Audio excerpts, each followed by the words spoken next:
All right, welcome everyone. Today is April 10th and we are on our active school. These are great meetings to be a part of. We always have incredible speakers that are leaders in the industry, that are leaders at ACTIVZ, and they are here to tell you the tips and the tools that are going to help you grow your business. We have three incredible speakers today. We have Karla Lopez, who is an A10. We have Toth, who is an A10, and our one and only Stu Carvalho. So I'm excited to hear from each of them. And I have the pleasure of introducing Karla today. So Karla Lopez, she's absolutely incredible. She is a mother of 2 young children and still does the business full time. What most people don't know about Karla, I think on the Spanish side they know because she's given her background, but on the English side, what most people don't know about Karla is she has an education in computer systems engineering, and she did a master's and a PhD in geographic information systems, and she did that in France. So she had this incredible job where she rose up within the company and became a director within the company. But what she found is that she didn't have time for herself. And so she wanted to find a way that she'd be able to have time for herself so that she would know that she would have time for her children. And as you guys can probably hear my child in the background, so I apologize for that. Usually my husband's home taking care of him, but today he's not. So I apologize for the interruptions. But Karla is absolutely incredible. We got to meet Karla and Maya when she flew in for our first fly-in for ACTIVZ, where she came in the middle of winter and she went snowmobiling with all of us, and it was absolutely incredible. I had the privilege of watching Maya while she went snowmobiling with the group, and Maya was the cutest baby. It's probably one of the reasons why I decided to have children because I was watching Maya. She was so good, she was beautiful, and I can't wait to meet Noah. Karla, you are absolutely incredible. You are someone that we all inspire to be more like, and we are so proud to have you part of our ACTIVZ family. So without any more, I'm going to go ahead and turn it over to Karla, and we're going to hear Karla Lopez present.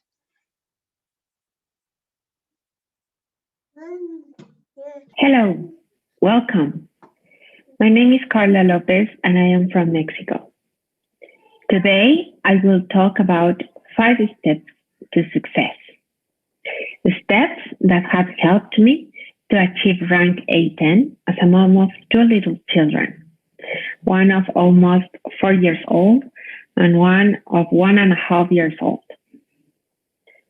So, number 1, please write down a 200 name list, please. Do you think you don't know 200 people? Well, think about, for example, your wedding. Who did you invite? How many people did you have to erase because you didn't have enough seats? You wished you had more money to do a bigger party, right? So imagine David Brown is going to pay for your next birthday party at Bahamas. All expenses covered. Who will you invite? That's the same people who deserve to know about ACTIVZ. Please write it down in a special notebook. It's magical. Why 200 people? Because numbers don't lie. From those 200, only 100 will hear you, and that's okay. Why is it okay? Because from those 100, 10 will enroll in the next month or 2. That's powerful. That means club 500. Number 2, train those 10 people. You will sit with them one by one to make their why, their list, and their first calls or messages. You will help them to make their plan work and their goals for the next month, the next 3 months, the next semester, and the next year. How do they see themselves next year? Next, you will give them tasks. But remember, not everybody is the same. It is not the same a full-time distributor man than a part-time distributor mom of two, right? So you will give them different tasks. For example, for the full-time distributor, you will let him call their first 100 people in 10 days. That means 10 people every day. That's totally achievable. And for the part-time distributor, you will let her call their first 50 people in the next 10 days. That's 5 people every day. That's totally achievable. Only just 2 out of 10 are going to do the tasks. Only 2 of them are going to do this business seriously. And that's perfect. And before going to number 3, I want to ask you something. Did you know that your brain is like Google? It is a search engine. Every thought you have, your brain interprets it as a question and seeks in your day-to-day the answer. So for example, if you think, oh, this is hard, well, your brain will show you that this is hard with situations reflecting this thought. The day that I learned that the quality of my life is defined by the quality of my questions, my life changed for good forever. So number 3, ask powerful questions. First to you, what will it take? What will it take for me to enroll 10 people and be a full-time mom? What will it take to give my own presentations? Did you know that only 2% of the distributors in the whole world, doesn't matter the company, only 2% of the distributors enroll 10 people or more? Have you already enrolled 10 people? If not, ask yourself, what will it take to be part of the 2%? And keep asking powerful questions. What will it take to make more unforgettable moments come true? What will it take to spend more time with my family? What will it take to spend more time with the people I love? What will it take to take my family on vacation wherever they want? What will it take to give my family the best lifestyle? What will it take to bring what I am passionate about to ACTIVZ? What will it take for me to attend the ACTIVZ schools every time? I know they are on Saturdays and you want to be with your family doing a barbecue. But remember something, a little discomfort to always enjoy comfort. It's worth it. And then ask powerful questions to others.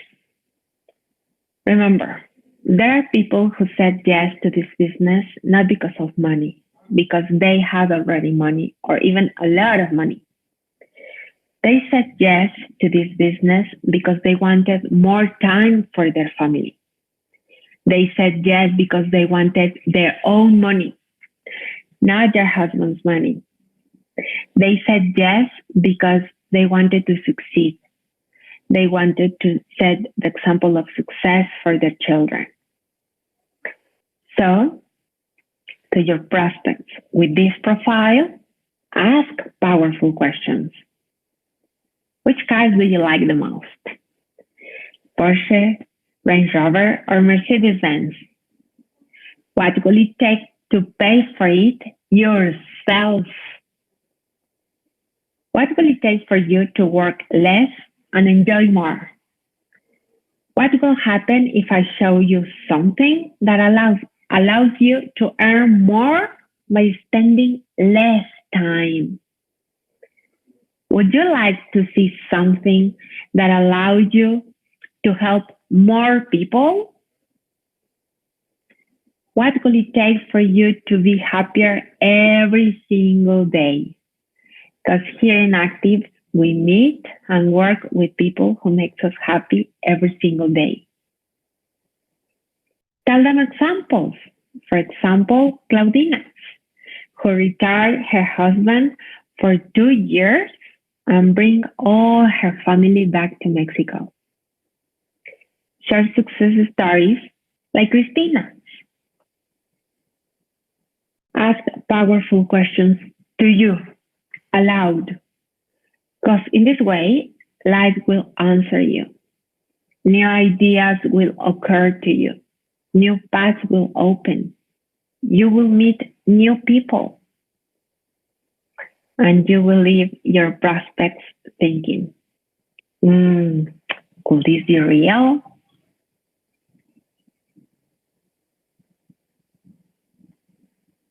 And number 4, reach the core rank. What is the core rank? We have learned that the core rank is the one that you can achieve between 30 to 60 days. It is the one that gives you 2 to 5 people working like you. It is the one that pays you from $300 to $500 every month. It is the one that once achieved, gives you the desire to go to the top. So some distributors and I have done a research, and we think that here in ACTIVZ, our core rank is A3. How can you achieve A3? Step number 1. In the first month, you will enroll 5 people. Not 1, not 3, 5 people. Why 5 people? Because numbers don't lie, remember? Only one from those 5 is going to do this business seriously, as you. So, the step number 2 is in the month 2, you will help this distributor to enroll 5 people. And you will do the same. You will enroll 5 people as well, because we led by example, right?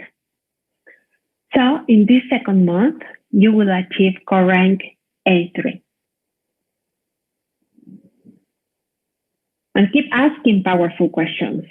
What will it take for me to reach A3? The answers will come. The time, the people will come. What will it take for me to help 5 people in my team to reach A3? And finally, number 5, become a professional presenter.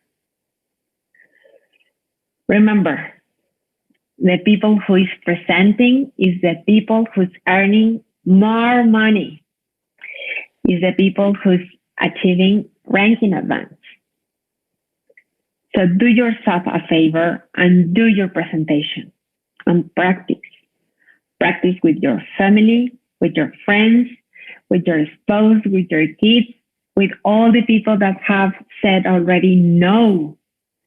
Practice, practice, practice, practice, and become a professional presenter. I assure you, the miracles will start to happen. Thank you very much for listening to me. I really hope this can help you as much as it has helped me.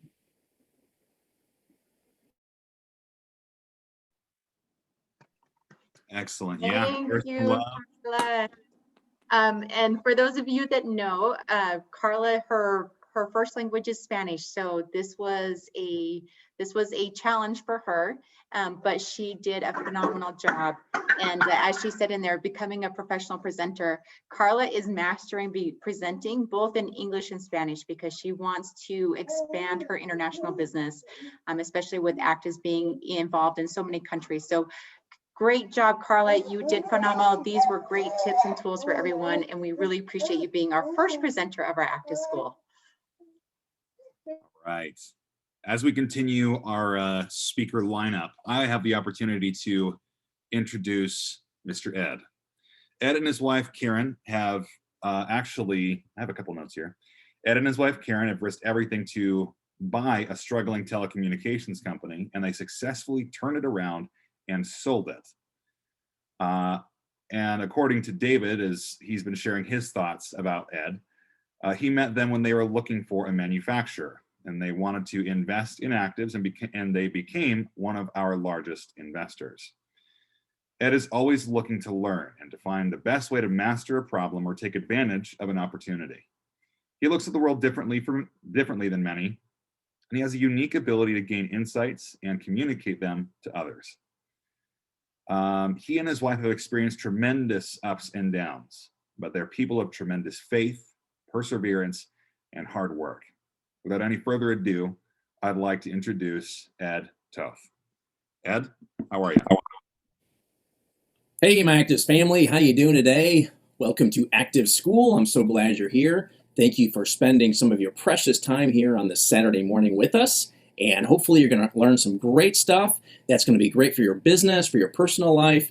And let's get started. All right, so today, what I want to go over is questions, objections, and closing the deal. All right, well, and I want to get some definitions out of the way first. Okay, so a couple of things. Skeptical and cynical. All right, two different things, right? Skeptics.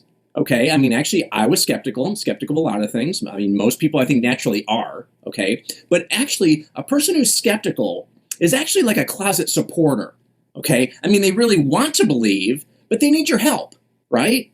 Cynics, on the other hand, they're just pretty much always negative. They want to be negative, right? It's like arguing with a brick wall, okay?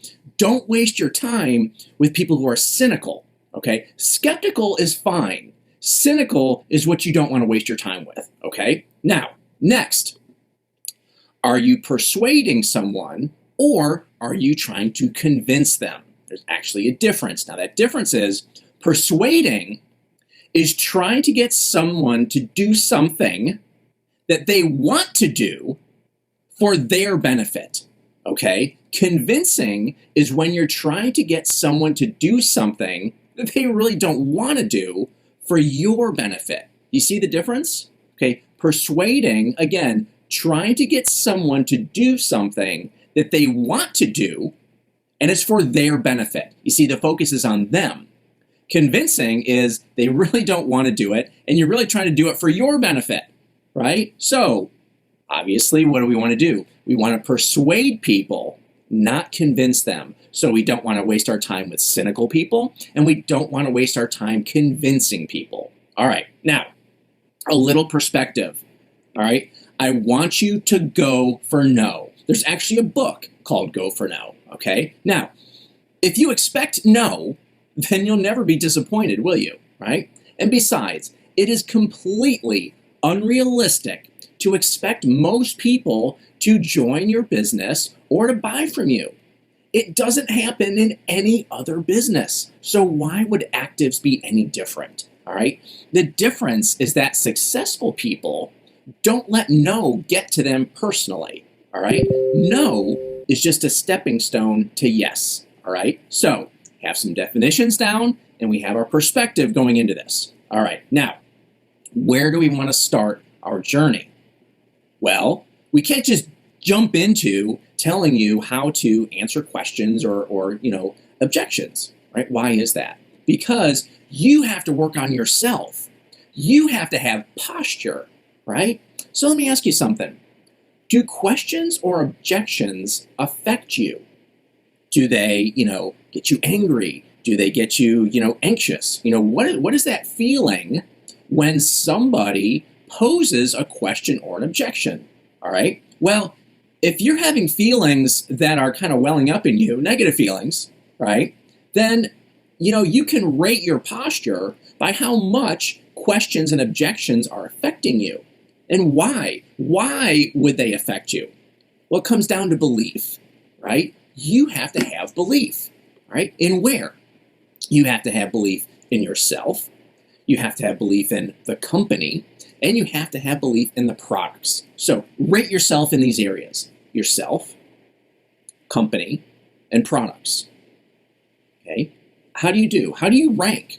Right? If you don't have unshakable belief in all three of these areas, then you're going to be shaken, right, by questions and objections. So we have to work on that, right? You have to go into this, with the right posture.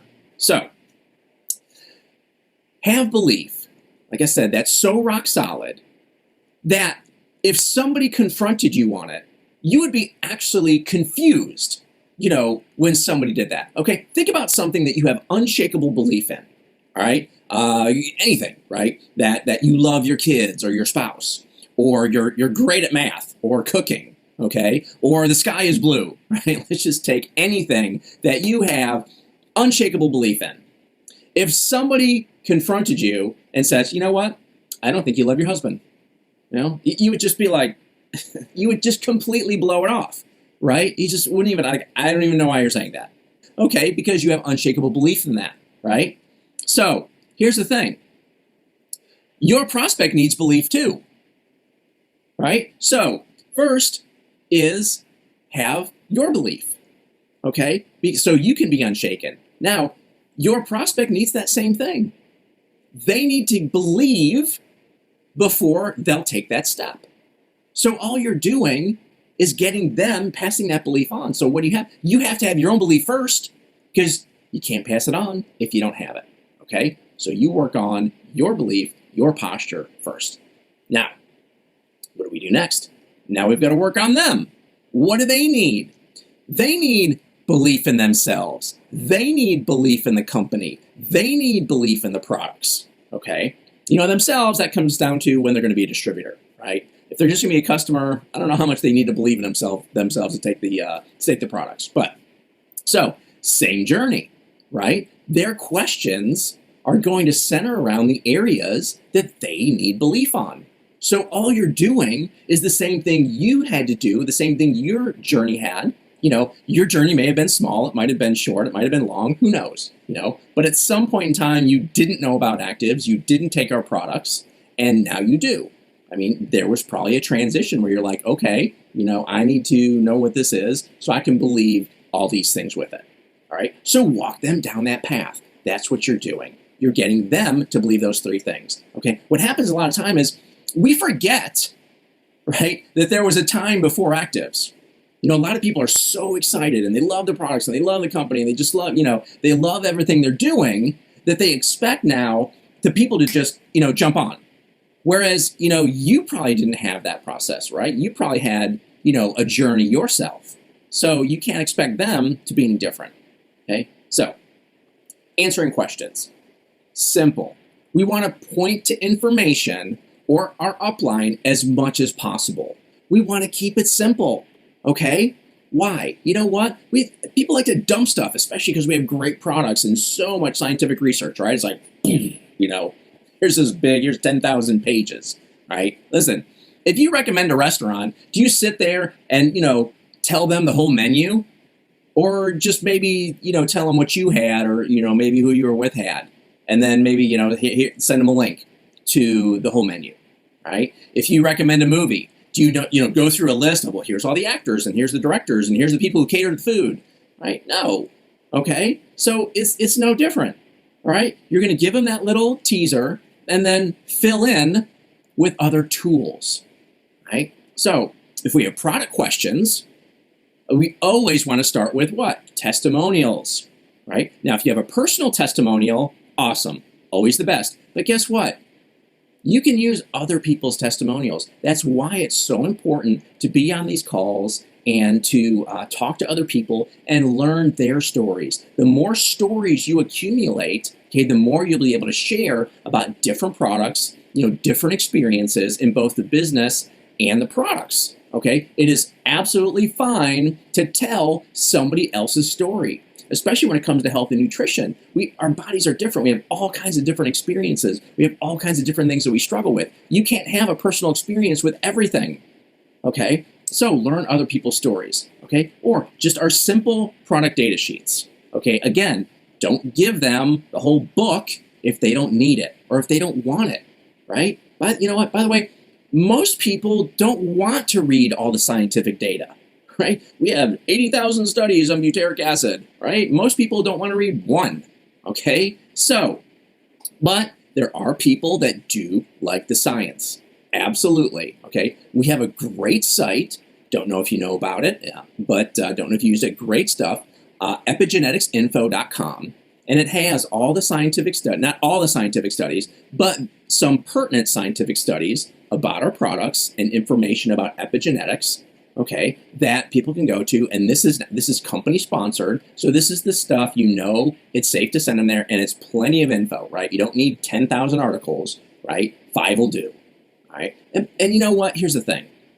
If you're not a doctor or some type of medical professional or nutritional professional, if you're regurgitating science, a lot of times it's just going to backfire, right? You know, you may say something wrong, or, you know, just, you know, you go through, you've overloaded. It's just very difficult for people to give that. Again, if you're not, you know, a professional talking to a professional. And it doesn't matter because most people don't want that anyway, all right? And here's the thing.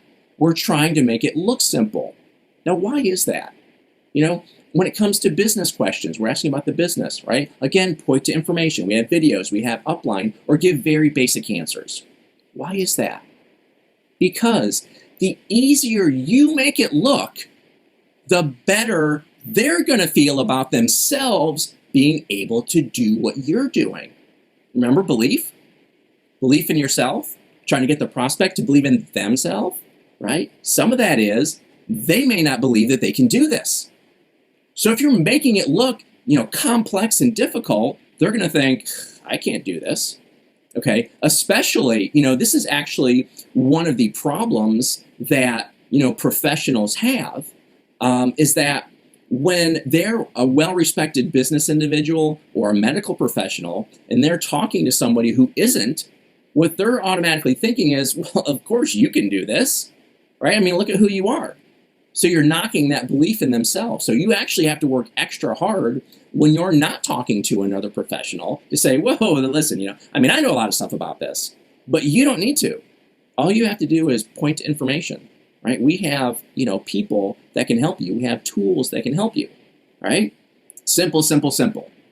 All right. And here's a great thing about questions. You can always just say you don't have the answer. Hey, you know what? That's a great question. I don't have the answer, but I can get it.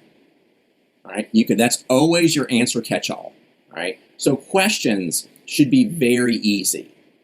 Right? People have questions. That means they're interested. That's a good thing. Okay. So there really should be no reason that questions should bother you at all. All right. But let's be honest. I bet most of you don't mind questions. Questions show interest, right? What you're probably afraid of is objections. Right? So I really want to spend more time on this, since this is where a lot of people fall off the rails. Right? How do we fix this? Like I said earlier, you've got to work on your belief. This is where you really need that unshakable belief. All right. So objections, they just want to offend you. You'll be like, no, I don't get it. All right. So, you know, what are some common objections? You know, being ghosted. Right. I'll go over that if you don't know what that is. Right. Right. No time, no money. Right. Don't like sales. I can't sell. Right. It's a pyramid scheme. Right. I'm not like you. Right. I'm not techie. I don't like social media. Right? It's not the right time. I need to, you know, ask my husband or wife. Right? I did it before and it failed. Right? I know somebody who did this and it failed. Right? My brother's neighbor's uncle's neighbor's dog did this and he failed. Right? Okay. Stop bothering me. Right? And of course, I mean, COVID. You got to go throw COVID in there. Right? So let's get to ghosting first, in case you don't know what that is. All right? Ghosting is actually a form of objection. Right? It really just, they're saying no by just completely avoiding the issue. So ghosting is when you send somebody, you know, look at all the ways we have to communicate now. You know, text messenger, Facebook Messenger, WhatsApp, Telegram, you know, email, whatever, and right? No, nothing. Ghost. Right? Now, it's somebody that you've had communication with at least once before. Okay? This isn't like you've sent out a cold message to a complete stranger that you've never talked to and they didn't answer. I mean, that's not really ghosting. That's like, who are you, right? So I mean, I don't recommend that, right? So this is somebody you've had at least one communication. You don't have to know them well, but you've had, one form of, communication, even with somebody that you didn't know that, saw something that you posted and they reached out to you, right? So this is what you want to do. After 24 or 48 hours that you haven't heard from them, okay, you send this message. Say, hey, I'm not sure if you saw my last message. And it would be good at, what a GIF is, attach a little funny picture, like, hello, maybe that Tom Hanks, one waving his hand if you've seen that, right? So, hey, not sure if you saw my last message, but if you could, just let me know either way, I would greatly appreciate it. That's it. Very simple, right? They may not have seen it, okay? Or you've taken the pressure off, like, hey, they can say no, all right? I'm not interested. But, you're just trying to get that feedback, all right?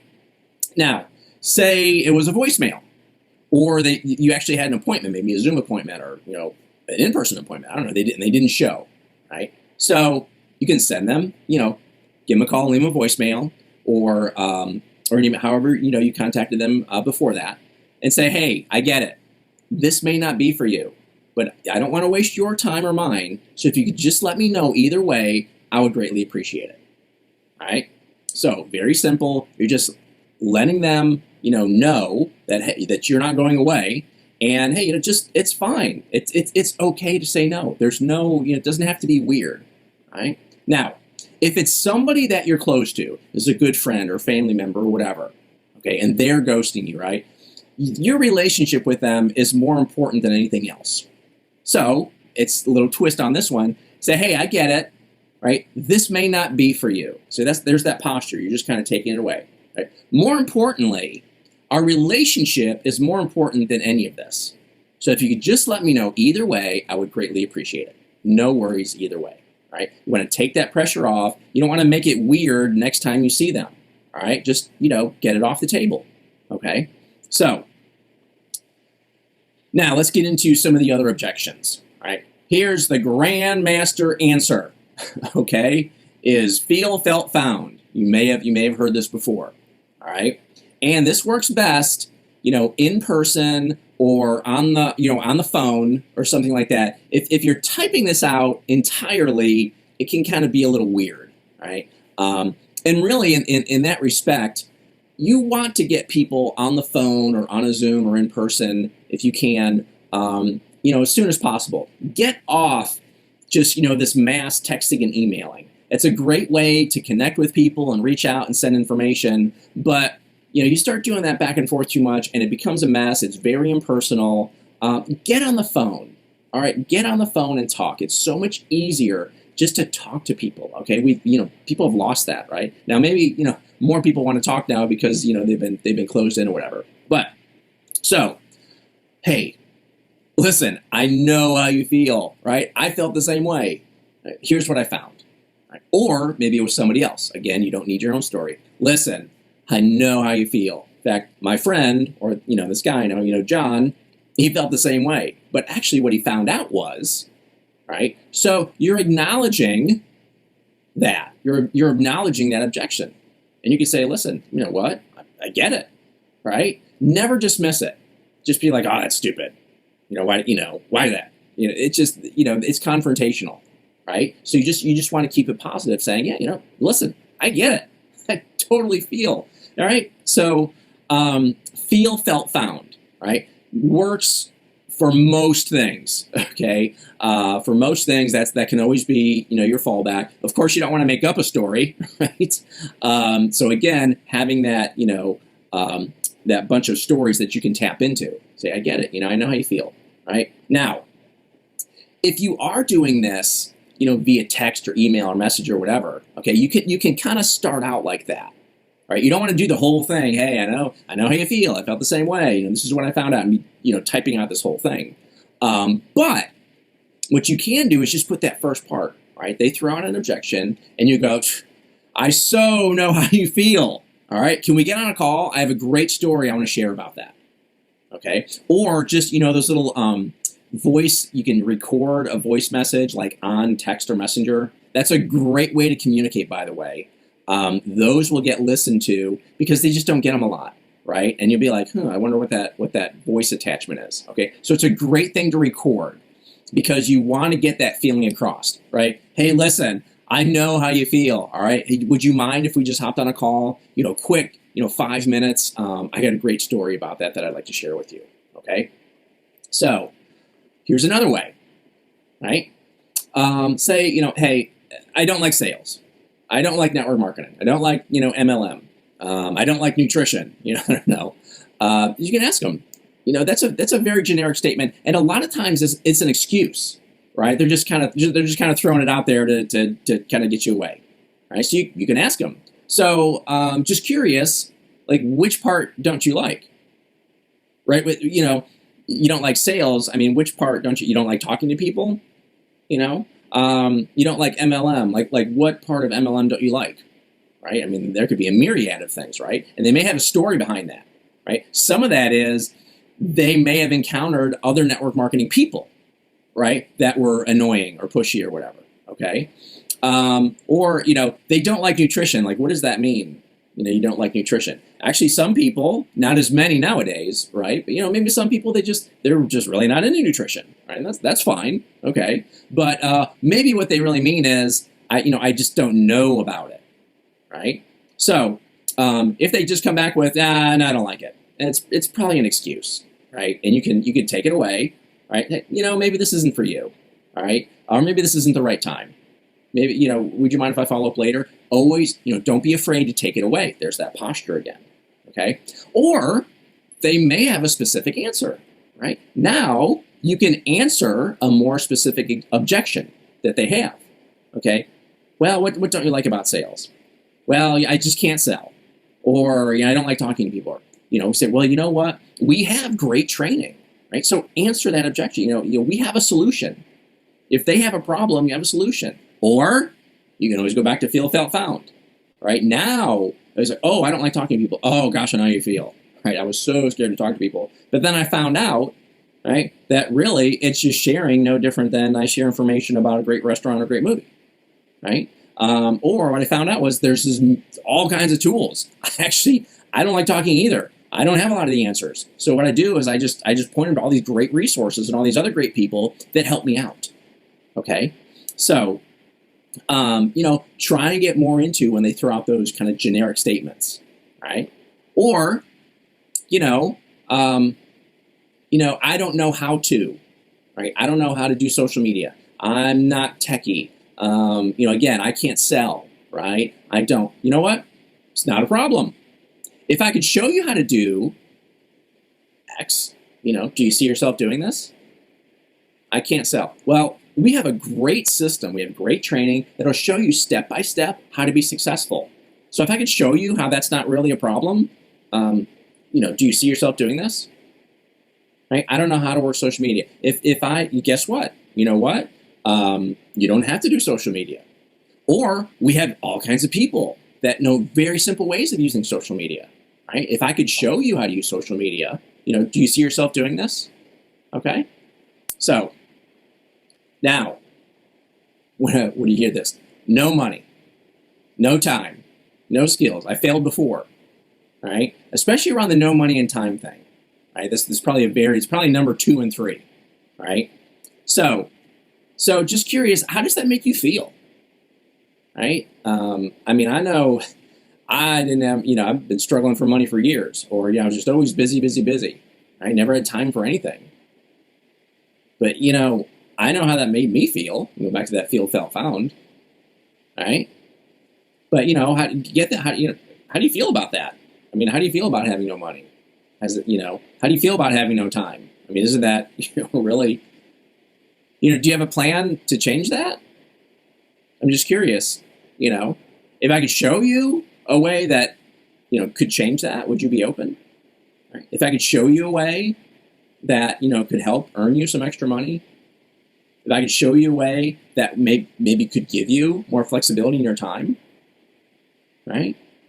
Or if they failed before, right? Oh gosh, hey, it happens a lot, right? What do you feel was the reason? Were they in another network marketing company? Maybe they had a bad experience. Maybe they had a bad upline. Maybe they had a bad company, right? Again, we're about them, right? We're asking about them, trying to get those questions, right? Trying to get those objections, right? And just pushing back into what's the question behind that objection, right? Now, what about it's not the right time? I need to ask my husband or wife, right? Let me think about it, right? No problem. Schedule a follow-up. You should always be scheduling follow-ups. Hey, no problem.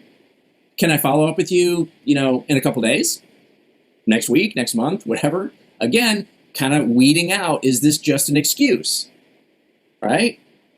So if they're just like, man, no, never, right? And now you're like, okay, well, that was just an excuse, right? I mean, you want to see, because go for no, right? You actually want to weed people out. The faster you can weed people out that you shouldn't be messing with, the faster you can get to somebody else who you should be working with, right? You want to get to that next person, okay? Now, you've gone through a couple of objections, all right? And they just keep coming back, right? But what about this? But what about this? What about that, right? So remember that cynical part, right? Or just, you know what? Take it away. Never be afraid to take it away, okay? So many times we're afraid, right? Listen, you have something valuable. You have something that can help people, all right? There's that posture, right? So this isn't just, hey, listen, if they don't see the value, fine, move on, right? So take it away. If you're constantly, right, just chasing, right, that's the annoying network marketer, right? This is no, listen, I have something of value. I know it, your belief, right? And if you have that posture, you can take it away. It's like, hey, you know what? I get it. Sounds like it's not right the time for you. Hey, this isn't for everybody, no problem. Mind if I follow up in a couple months, all right? Now, what if somebody is overly negative or mean, condescending, overly dramatic, right? Got the old Texas two-step for you, right? Step 1, turn around. Step 2, run, right? Be grateful, right? When somebody, in fact, if they were going to be overly negative or mean or dramatic, I actually want to know right away. Why? Be grateful, like, oh, I am so glad that they are not on my team. Do you want to deal with that in your business? Right? Deal with that person every day, right? Kind of with those indecisive people too, right? We've gone back and back and back. I don't know. It's not the right time. I mean, following up is no problem, but it should just be, very like, okay, fine, no problem. Because at some point in time, those people that are really, really indecisive, okay? Now, if it's not the right time, which very common, that's different than indecisive. Okay, not the right time is, just not the right time in their life, or they have other things going on, they're involved, whatever. They might be involved in another business, who knows, okay?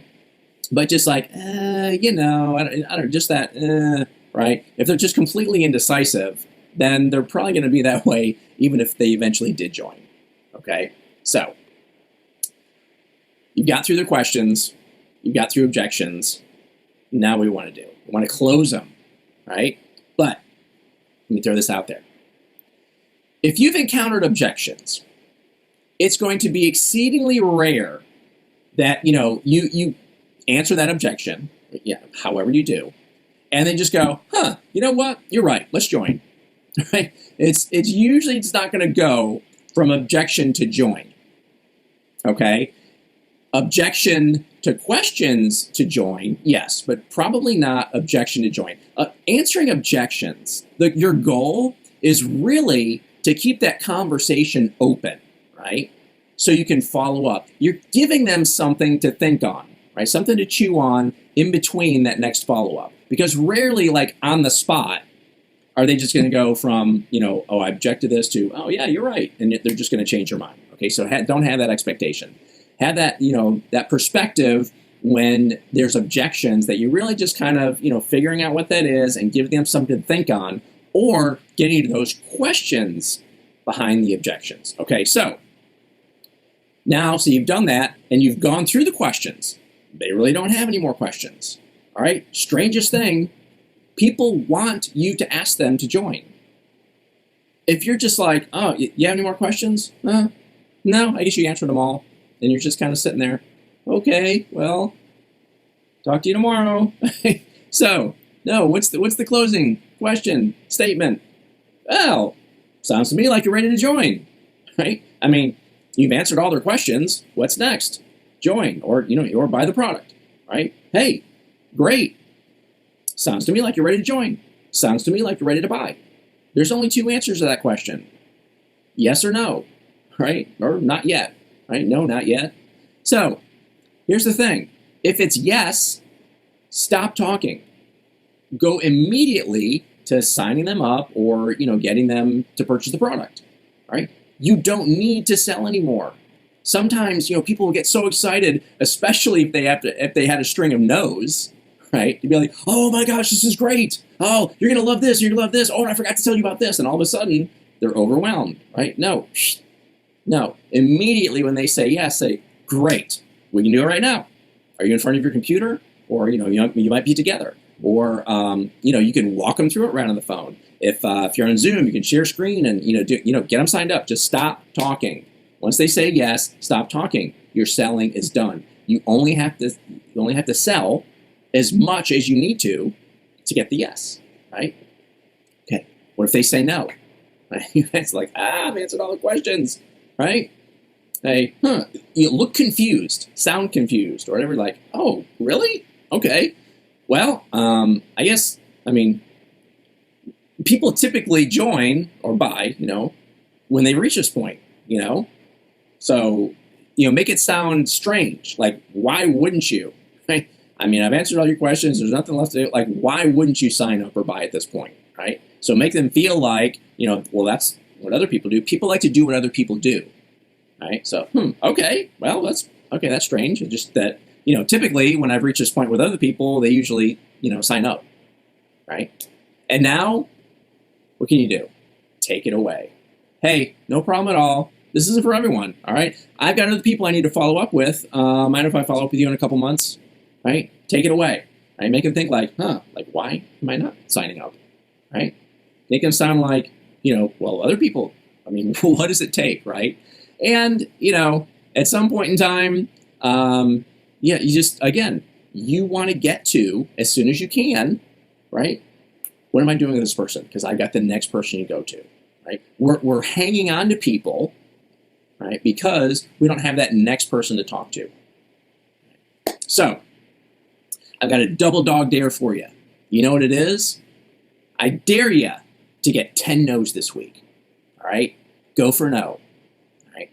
Thank you so much. I hope you got great value out of this. I hope that you will have amazing results. I have some notes actually that I'm going to post in the Telegram or the WhatsApp. It's going to be somewhere that you can go through and review. And remember, build that belief, okay, that unshakable belief, and just transfer that belief. All right?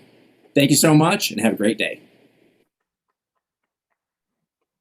That was awesome. Thanks so much, Ed. That was fantastic. I've got a couple pages of notes here. I've already filled out one of mine. I love this event, guys. As I share my thoughts with you, sometimes it might feel like I'm coming off as flippant or informal, but I really do. I want to be more personable with you. And I think it's fair to say that this is freaking awesome stuff. I love talking about this kind of thing. I love being able to help people address the concerns that they face, because this stuff works. We know that. So anyway, I'm going to stop gushing. For now, I'd like to actually give some time over to David Brown to introduce our final speaker for today. David? Thanks, Dale. Hey, so far so good. Karla was awesome and Ed was too. And so our next speaker has some big shoes to fill. The standard's been set pretty high, Stu, but I've got confidence he can do it. Stu and I have worked together now. This is our third company. The first time we worked together was he had actually started another company, not a network marketing company, but a support company for companies like ours. And at LifeVantage, we wanted to go to Japan. And yet we didn't know how really to go to Japan, and we didn't have a lot of resources. So we found this company called Treo, and Stu is the founder of Treo, and they had successfully helped companies enter Japan and handle everything from back office to customer service to shipments, commissions, you name it, they did it. And along the way, I got to know this guy named Stu Carvalho. And I found out that we had a lot in common. Okay, it might not look like it. We don't look like we have a lot in common, but you know, if you see us together, we're close to the same height. We both majored in Japanese. Unfortunately, he went to another school that was not really that good of a school, but no, he went to Utah, University of Utah, which is my school's rival, and so we always have to go back and forth. We both played football. People look at me and they say, you played football? And I said, in high school. They said, oh, you must have gone to a very small school. They look at Stu and they say, yeah, I can see that. I can see that you played football. And he not only played football in high school, he played football in college at the University of Utah, which actually has a very good football team. And Stu is a real man of strength. What I mean by that is, even though he played a position that not everyone is known for being really strong, he was so strong, could lift so much weight that he had to practice and lift weights with guys that were a lot bigger than him, because the people that were his size got so mad at him because they always had to take weights off because they just couldn't lift as much as him. He can dunk a basketball. He can do all these amazing things. He's this amazing athlete. But more than anything else, Stu is just a man of amazing talents. You know, he owns a Hawaiian restaurant in Tokyo, and most people don't know that. He's had tremendous experience in starting companies, assisting in companies, and behind that happy Hawaiian attitude, sometimes people don't take Stu Carvalho as seriously as they should, because he has a tremendous amount of depth. He has a tremendous amount of experience. He's very intelligent, has a master's in education and as well as his degree in Japanese. And frankly, I'm not sure I've found too many things that Stu can't do well. And so now this is our third company together. I consider him to be a very good friend and a very strong colleague, and we're glad to have him. So Stu, the floor is yours, my friend. Dozo, arigatou gozaimasu. Arigatou gozaimashita. Thank you so much, David. I think I got you by 1 millimeter on height just because of my hair. But if I didn't, I think you'll be a little taller. But thank you for the introduction. But I'm very impressed with Karla, your presentation. Just like Dale, I have a lot of notes here. I love active schools because of the training that is provided, but the specifics of how to do it is very powerful. And what Ed thought, man, I love every time Ed speaks because he keeps it simple. And I just feel that this company is surrounded with, of course, David, Angie, Dale, all those who are on this call from corporate, but also by the wonderful people and the leaders that we have that really, really makes this company great. So I'm very thankful for that. So I'm just gonna give you guys a little break, a little breather from note taking for my first two slides and kind of introduce myself to you. When we were looking for some speakers, it was on a short turnaround because, went from the third Saturday to the second Saturday. And David had this weird idea. Sometimes David, that's why he doesn't have any hair, because he has some weird ideas sometimes. And he's like, Stu, no one, you don't present in English, or you don't present in the United States from all the companies we do. You always in Japan or overseas and do it in Japanese and in the foreign markets. And so it would be a great idea if you did our active schools, because a lot of people don't know you. You're on the weekly calls, but they really don't know you. So I was like, man, David, it's one of those episodes again, so, I kind of gave in and I was like, okay, I will introduce myself. So, I just wanted to let everyone know, as you guys can see from my Aloha shirt and from my background, I am from Hawaii, but more specifically, Dale, if you could go to that slide, I am from the island of Kauai. Now, the island of Kauai is, the top part of the Hawaiian chain. There's 8 islands. And my island, believe it or not, is called the Garden Isle. So it's very, very green. I know Mary and Dale was talking about the greenness. This is 365 days a year of green. And Kauai is known for the wettest spot on earth in Mount Waialeale. And we have, the Grand Canyon, not the Grand Canyon that Mary has in Arizona, but it's called the Grand Canyon of the Pacific in Kokee. But the most interesting about Kauai is, as you can see on the top right, is there's probably more chickens, wild chickens running around than people on the island. Everyone that I talk to, they always go, man, where are these chickens? What happened? Why? So, we're known for our chickens, but an interesting fact, I'll tell you guys this because a lot of people don't know. So when they ask you about the chickens of Kauai, you guys can tell them. We always have hurricanes. We had one in 1982 and then another one in 1992 that kind of just devastated the island. No power, no water for about a month or so. But people in Hawaii love chickens for other reasons than just eating it. But when the hurricanes would come, they would just, wipe out all the chicken cages and so set all these chickens free all over the island. And thus they just mate and just, run rapid throughout the island. So, blame the hurricanes for all the chickens we have on our islands. But it is the Garden Isle. You always see it in movies, Jurassic Park, 6 Days, 7 Nights, 51st Dates. They always say, going into the Amazon jungle. It's actually Kauai. So it's very beautiful. And I've been blessed to be born and raised on this island. I currently live on Oahu on the North Shore just because they have the international airport there. As much as I travel, it's just easier. But my mom, my dad, older brother, older sister, everybody still lives on Kauai. It'll always be a special place in my heart. But yes, I love Kauai. So just another thing about me, if you go to the next slide, as David pointed out, I kind of, there'll be a couple logos, just go through all the slides, Dale. I went to Kauai High School. University of Utah was the school that I went to, graduated in Japanese and Asian studies. And then I went to University of Phoenix because I wanted to be a school teacher. My older brother, my older sister, my twin brother, I'm actually a twin, believe it or not. My younger brother and my younger sister are all educators.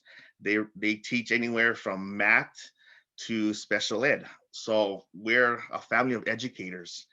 And after I got my master's in education from the University of Phoenix, I found out how much money teachers make. And I was like, ooh, okay. Let me try to go a different route here. So I went to my football coach, Ron McBride at that time at the University of Utah. And I kind of said, hey, I want to get my MBA. I want to go into business. I can speak Japanese, but I've never taken a business class before. Can you help me? So he just got on the phone, called the president of Westminster College in Salt Lake City, and talked to the president. All he said was, hey, I have this player here, former player here that wants to go to your master's school, your MBA. Can you help him out? All she said was, Coach McBride, you trust this guy? He was like, a little, I guess, And she said, just have him send in the application. 2 weeks later, I get my acceptance letter to my MBA to Westminster without even taking the GMAT. So I don't know what a GMAT is, and I don't know how I got into graduate school, but nonetheless, I went to Westminster, got my degree in international business and my MBA. And then I went to Japan for 6 months for my internship. And that's where I really, really learned Japanese. It was a great experience, worked for a telecommunications company in their marketing department, and it was a great experience. And so that's kind of how I kind of fell into working with Japanese companies, the intricacies of, how business is run in Japan. And that's kind of how I started consulting for a lot of companies. And then that was in 2009 when I finally started my own company. And that's when I first met David Brown. I mean, I cannot tell you what a big impact he had on my life, that, from that day that I met him and the way that he handles business. He puts people before business. And so I have always been a fan, and thus, we've been working together ever since. So what I want to do today is share with you guys a book that I read that has a lasting impression on me, and it's called Good to Great. Then if you can go to that slide. So by Jim Collins, okay? The biggest part of this the quote of this book is the following quote on the next slide, Bill. It reads, "We don't have great schools because we have good schools. We don't have great government because we have good government. Few people attain great lives in large part because it is just so easy to settle for a good life. The vast majority of companies never become great because vast majority become good." Now let's take that and then ponder that for a quick second. How do you feel today? I feel pretty good. Or if someone asks you, how do you feel today? I feel great. I mean, those are two different answers. But a lot of the times we're content with just, saying good, and that, to me, one of the biggest things when I listened to Karla's presentation today, she said, ask powerful questions. So my biggest question to each and every one of you here is, why are people good? Or why do people do not become great? Or what would it take to go from good to great? Now, David told you that I played football and I love football. I still coach high school football and I also coach high school golf, which that is another story for another day. But a lot of the analogies that I'll be using will be related to sports. So going to the next slide, Dale. I've told this to my players. We don't have great players because we have good players. We don't have great teams because we have good teams. The vast majority of teams never become great because the vast majority become good.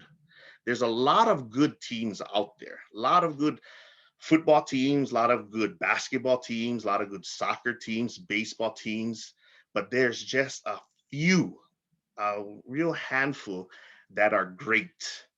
And what does it take to become great? Next slide, Dale. So this is the question that I ask myself and that I hope each and every one of you ask yourselves, as Karla pointed out. So what would it take to go from good to great? So I have 4 things that I want you guys to work on that hopefully it'll take you to good to great. The first one is discipline. Next slide, Dale. There are those who lead us to believe that we do not need discipline in order to change our lives, that all a person needs is a little motivation. Now get this part, but motivation is not how people change their lives. If a person is a fool and become motivated, all you get is a motivated fool, right? So we all played sports, or we all been, to a club or associated with something. Sometimes we always hear, man, that coach is just yelling, block, block, block, block, block somebody, run, run, run, run. Who do you block? Where do you run? Right? All those takes discipline and change. Right? The coach can just be motivated all day long and get you going, but if you don't know what's going on, and you don't have the discipline to make the change, then you'll never become great. You can be a good runner, you can become a good blocker because the coach is just trying to motivate you.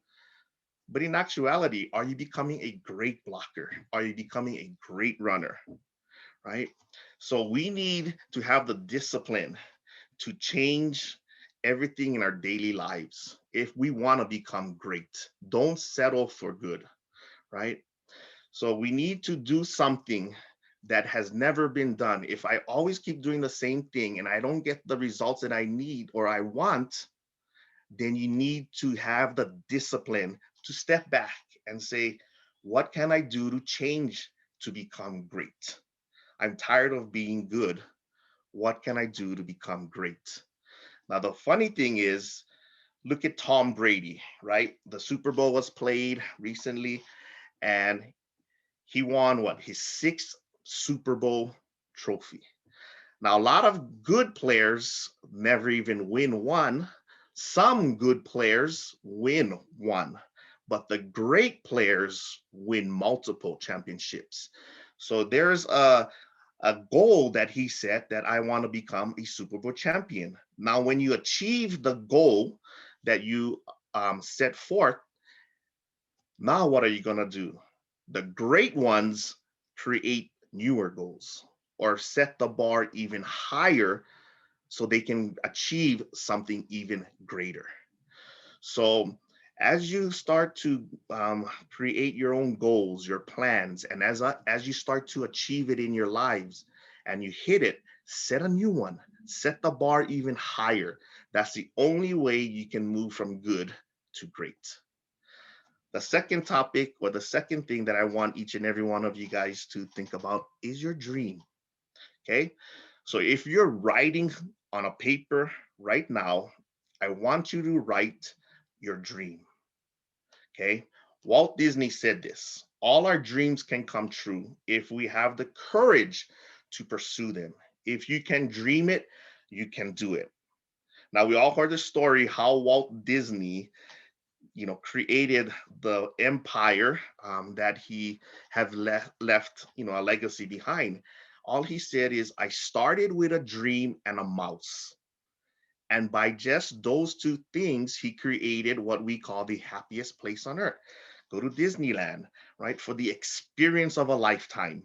People love rides, but more than anything else, if you guys ever go to Tokyo Disneyland, the food is amazing. You'll eat things in Tokyo Disneyland that you can never find anywhere else in the world, even outside of Tokyo Disneyland. Even in the streets of Japan, you'll never find what they serve or what they cook there in Tokyo Disneyland. So, of course, I love the food. But more than anything else, besides the rides, besides the food, people love the experience. It was all because of a dream that one person had. So, what is your dream?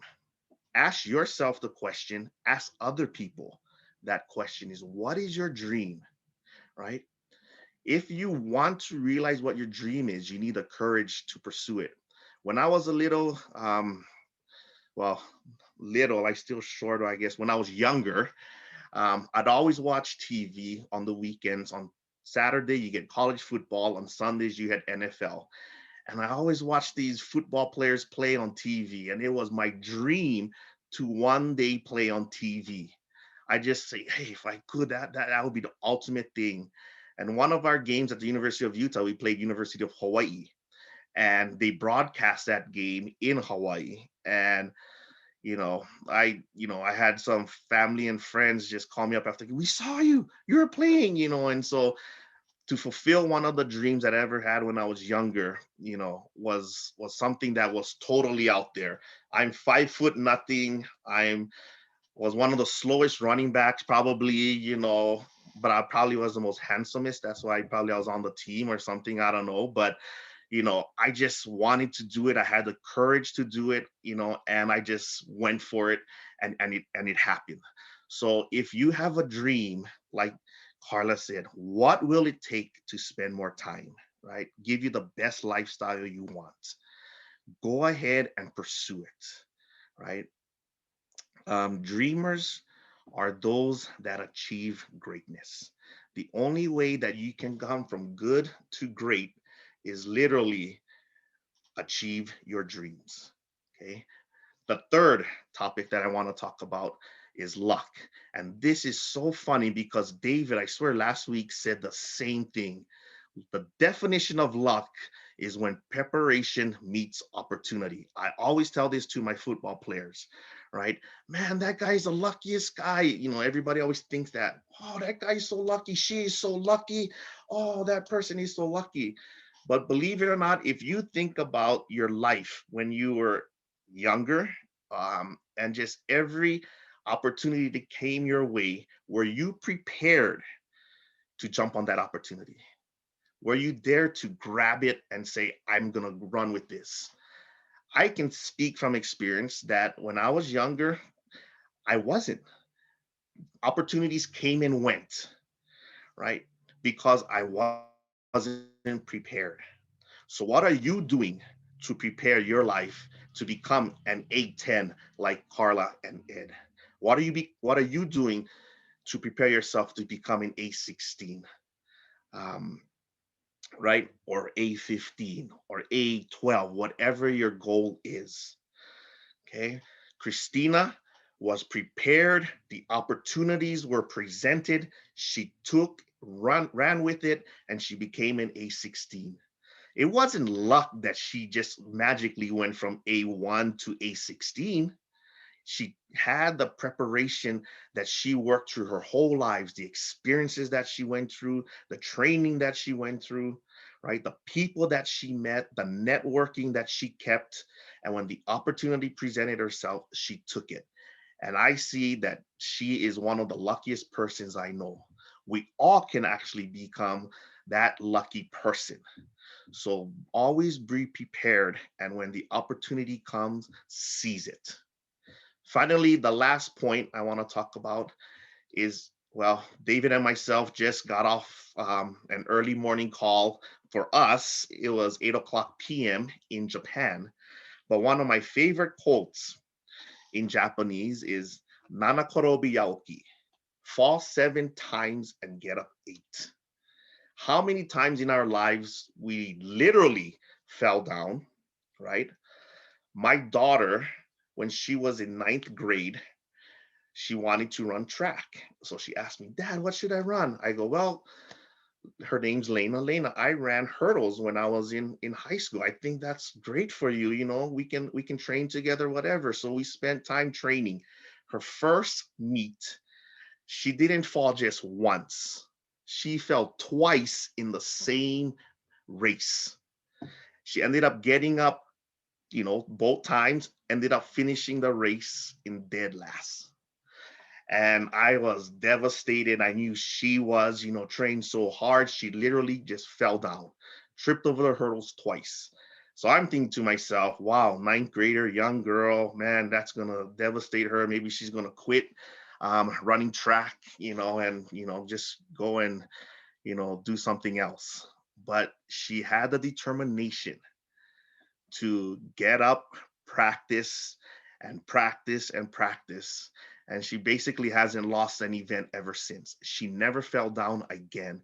In fact, when she was 10th grade, she broke a 27-year-old record in hurdles that was existing at the high school that she was attending. So, it doesn't matter how many times you fall down. It matters how many times you get up.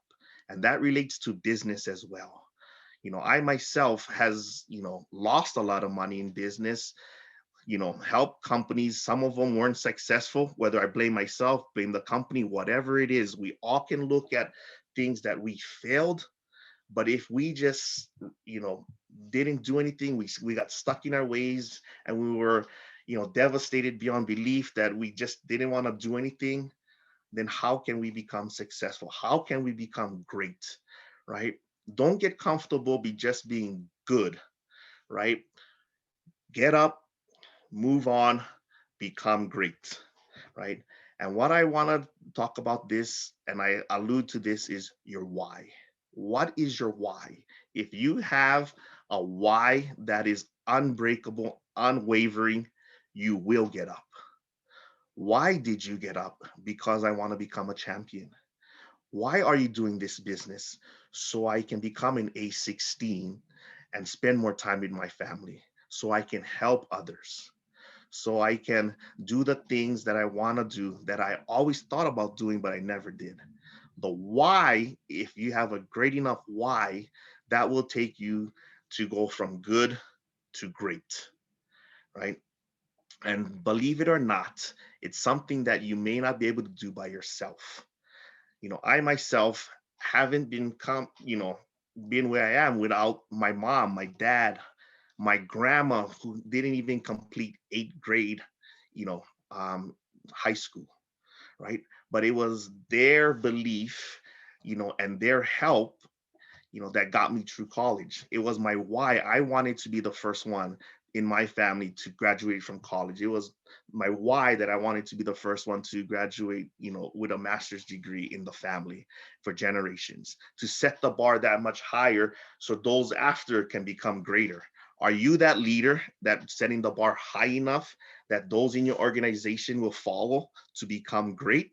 Or are you satisfied in them being an A1 and A2 and signing up That's good enough, but what are you going to do to help them become great, right? So it always takes teamwork, right?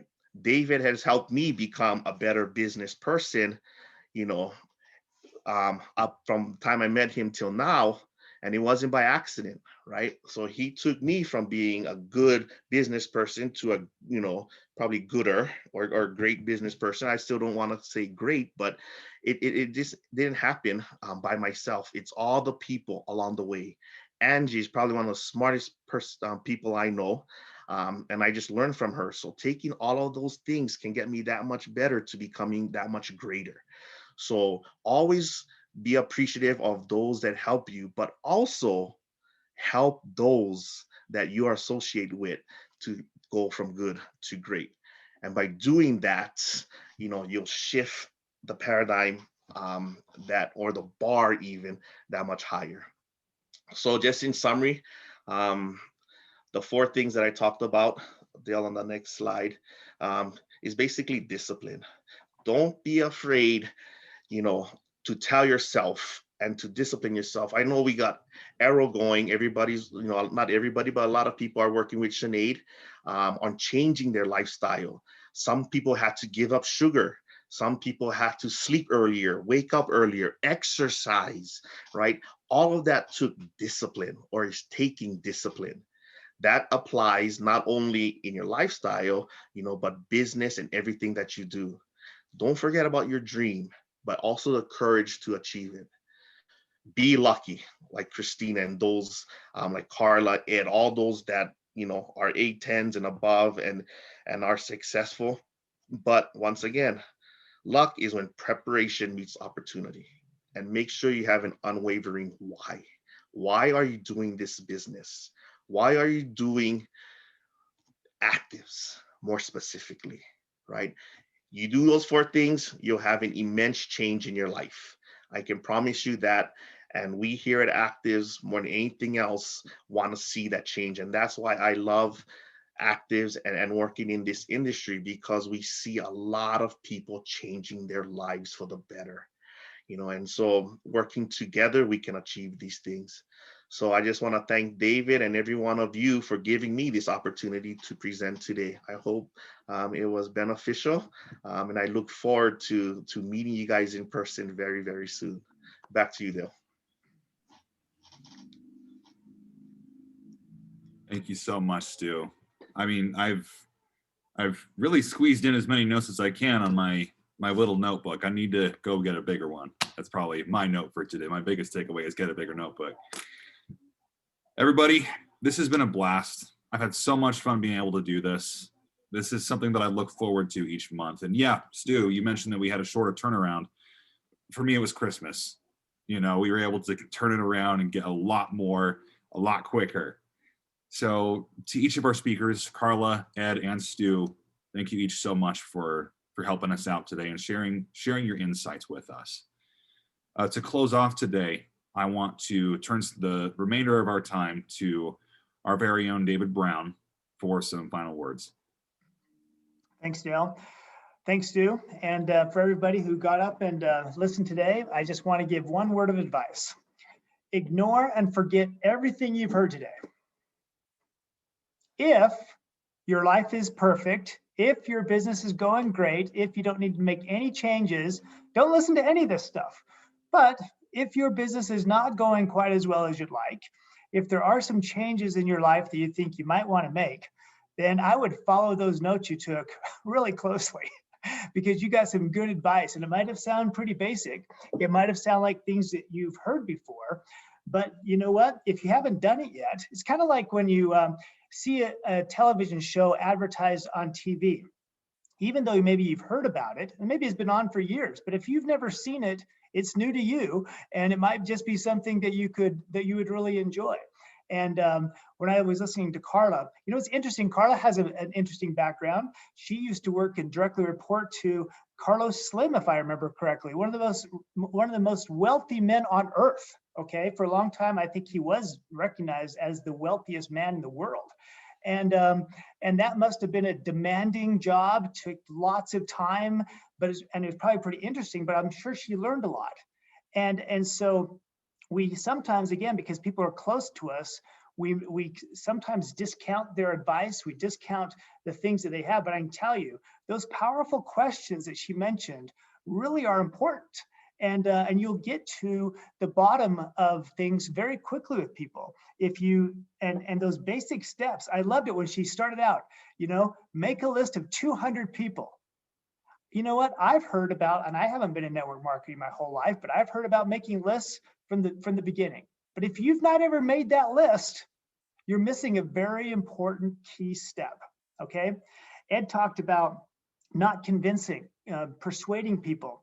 Sometimes we look at people as dollar bills, how they can provide us money, as opposed to whether or not we can really help them. And we can all tell people when they're trying to sell us, when they're trying to convince us of something. He was exactly right. We think well, you're more interested in this for you than you are for me.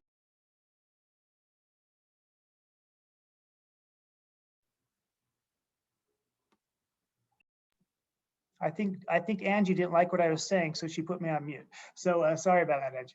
But but in any event, but that not convincing, but persuading people and really showing people that you care about them. That's a pretty important thing. I also like the thing about strong, unassailable belief in the products, in the company.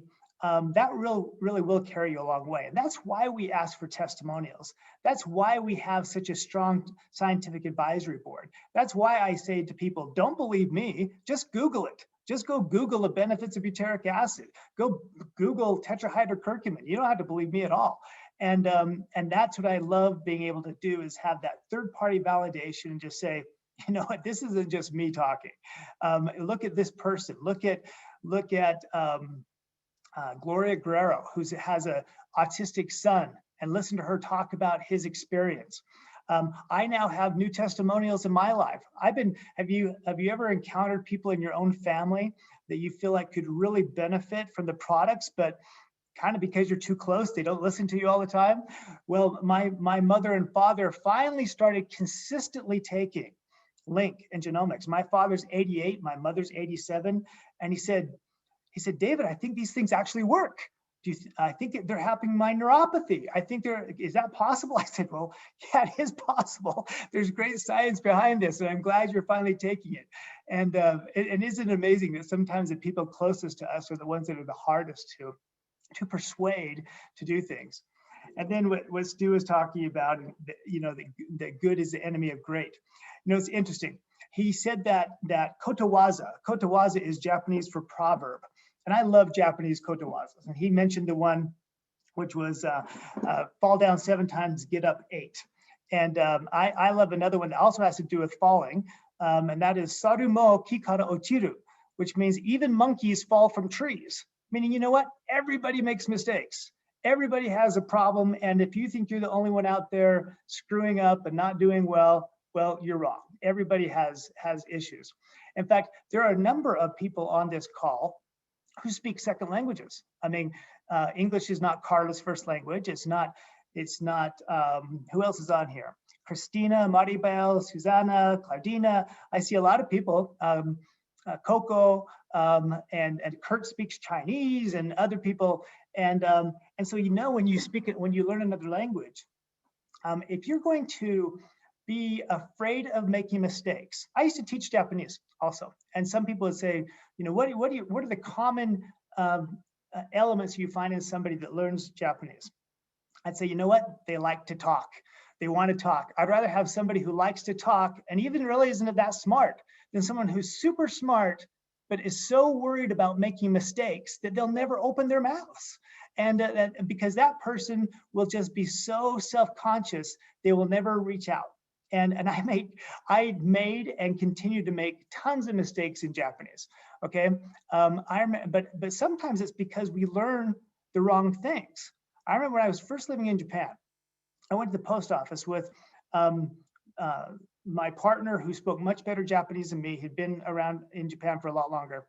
And in Japan, it's not this way in the United States. I don't know what it's like in Mexico or Colombia or some of these other countries that are represented here today. But in the US, we're always told, don't send cash by mail. And if you do, hide it in an envelope. Don't let anybody know because you're going to steal it, right? Well, the Japanese are so different. They actually have special cash envelopes, right? So everybody knows, hey, this is an envelope that has cash in it. And so I heard my partner go to the counter, and he asked for a Genki futon. Now, Stu's gonna laugh at this, okay? And I'm saying, well, that's weird. Why do they call it a Genki futon? Because Genki means happy in Japanese, and futon, you've heard of a futon, okay, a Japanese bed. And so he said, well, I guess because the envelope kind of looks like a bed, and if you put money in it, it must make it happy. I'm like, okay, sounds good to me. I guess, you know, I'm just learning this language. Well, it wasn't until months later that I realized, well, he was close, okay, kind of. It wasn't a Genki futon. It wasn't a happy bed, for heaven's sakes. It was a Genkin, which means cash, kind of sounds like Genki, futo, which means envelope. So it was a cash envelope, but to his ear, it sounded like a happy bed. And so he taught me the wrong thing. And so that happens also. We may learn the wrong things from some people who are very well intended, but I can tell you that today you learn some really good things. Now, just in closing, I can tell you my other favorite Japanese kotowaza, which is shipai wa seiko no moto. That means mistakes are the foundation of success. And so Ed said, go out there and get as many no's as you can. Go get 10 no's. Great, you know, because those failures, those mistakes, those things that might not work out as well as you'd like, guess what they're going to do? They're going to, number one, toughen you up and realize it's okay. People can say no, and life goes on. You're not going to be so crushed that you'll never be able to talk to another person in your life. And number two, you'll learn how to say things better. You'll be wondering if maybe, did I explain very well? Was my belief high enough for people to think that I really believe in this? Was I persuading versus convincing? And number three, guess what? It's kind of a law of averages, of numbers. The more people you talk to, the greater your chance, and Karla mentioned this, of finding somebody that's actually going to listen to you. So, so ignore my earlier advice of ignoring the advice that you had today. Follow it and follow it closely. Write things down. Make a habit.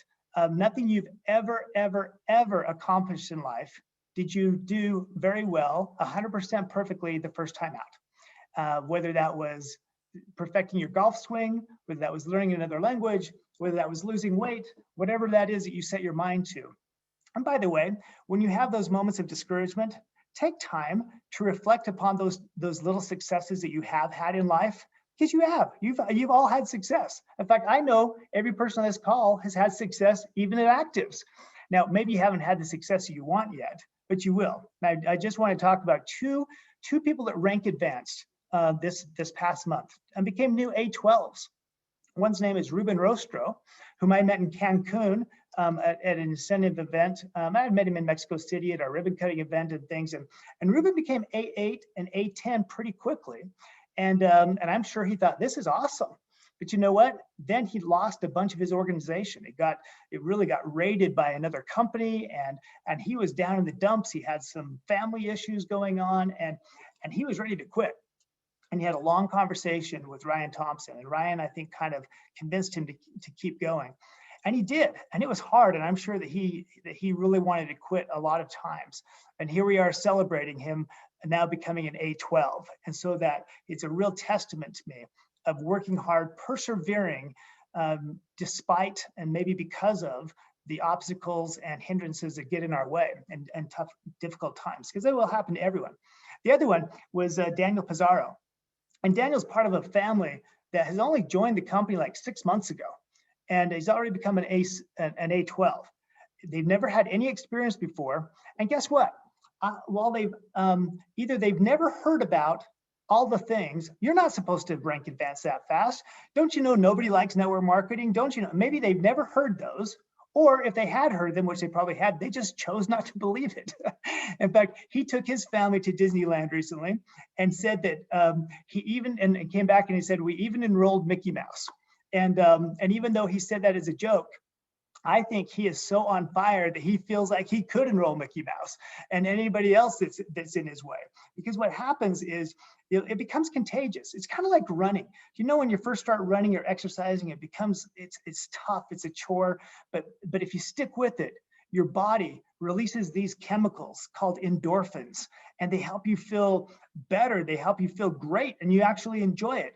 And I'll tell you what, there are network marketing, there are ACTIVZ endorphins that you'll release in your body and in your brain if you'll just keep with it and have those little successes and treasure those successes, both of yourself and with other people. And remember, you can always rely upon if your own personal belief, if your own personal endorphins aren't quite strong enough yet, rely upon those of others. I'll tell you who has pretty strong beliefs. She's on the call today. I think Christina Godoy believes that our comp plan works. Right, Christina? It works. I'm pretty sure that Karla, as an A10, knows our comp plan works. So hey, if you're not sure yet, believe in them because they believe. If you're not sure about the science, ask yourselves, why would people like Dr. Joe Maroon? Why would people like Dr. Brett Earl? Why would an admiral in the US Navy, why would they join us? I can tell you it's not because we are paying them lots of money, because we are not. They are joining because of the science, and they join because they really want to, the same thing that you want to do. They want to share it with other people, and they want to make the world a better place. Well, guess what? You're succeeding. You are sharing with other people, and you're making the world a better place. And I'm a better person because I know you and your friends and members of the ACTIVZ family. So thank you for taking time out today. It's been great. We'll look forward to seeing you again soon, and have a great rest of the weekend. Angie? All right, well, thank you, everyone. This has been a great meeting.